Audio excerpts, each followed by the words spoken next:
We did lose structures out there. I don't have a count. I've been told anywhere from 20 to 25 structures were lost in the area up lake from Watson's Resort to the yacht club area, and that whole section. There is 20 to 25 as a rough estimate. All these numbers I'm giving you are not hard numbers. I want you to understand that because we have not had time to deal with that. I have the county assessor's office team is coming up to Chelan. We're going to work with them. They're going to deploy, and we're going to try to get hard numbers for you on structures that have been lost thus far in this entire complex of fires. So you're going to have to wait for hard numbers. I do not have them. I'm going to move out to the Apple Acres area, which is to the north of Chelan. You go east and then north. Apple Acres area is affected heavily by fire. It includes the Antwine Creek drainage. It includes Washington Creek, and it includes Howard Flats. There's active fire out there. There have been structures lost. Again, I don't know numbers up Antwine Creek, possibly up Washington Creek, and possibly along the Apple Acres Road.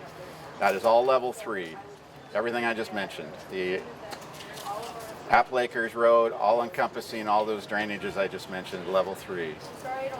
It is also a level 3 down in the Chelan Falls community, which is along the Columbia River directly to the east of Chelan. We're looking at taking that to a level 2, meaning they will lower to a level 2 and we might be able to get residents back in there. That has not happened yet, so you can say we're considering it, but we want the blessing of the fire district and the team to make sure that we can do that safely. The access from Chelan to Chelan Falls primarily is SR 150, a little stretch of roadway. That is totally closed and blocked by fire and fire personnel. It was blocked by power lines earlier, but that is still closed. So people that do go back to Chelan Falls will end up having to go out 97A when we open the 97A section of the highway from Chelan down to Highway 97. Again, State Route 150 down to Chelan Falls is level 3, all encompassing all the way down to Chelan Falls. That is where the big fruit warehouses have burned. The Chelan Fruit lost at least 1 or 2 structures. Chelan Lumber Company burned. There's several other structures, residences in there that have burned. In the Anderson Road area was fairly devastated by fire last night. That will remain at level 3 today. The South Chelan area from the high school going east toward the Chelan Gorge Road is level 3. We're looking at lowering that to a level 2 so we can get some of those residents back in there. It will, prior to the big wrecking yard out there at the Chelan Gorge Road, that'll remain level 3 for the foreseeable future. So there will not be any access to the Chelan Gorge Road. But we are considering lowering that section of South Chelan to a level 2 today. Again, I'll let you know when that actually happens.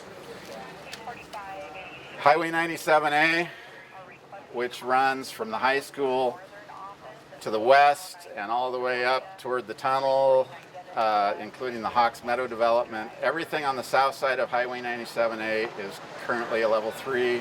There's still active fire in there. There have been residences lost, especially up by the Waterslide Drive area.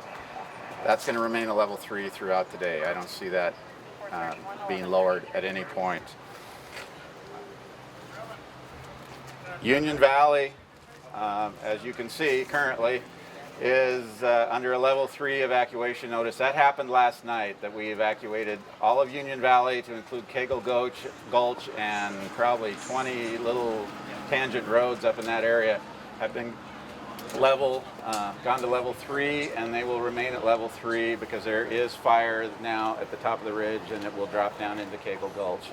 I know they're putting fire resources up there currently. And then finally, Perdaman Gulch, which is over a little more to the west of those ridges over in that area. There's probably 20 homes up there. They're at level 2 right now, and that happened this morning. That's our leveling as far as evacuations go. It's transitions and changes, and we will try to push it out on the Chelan County Emergency Management Facebook page. Is the best, most up-to-date. I have somebody constantly working on that and updating, so that's one of my first calls I make when we change an evacuation level, is we get that put out on our Facebook page. So monitor that, Chelan County Emergency Management Facebook page.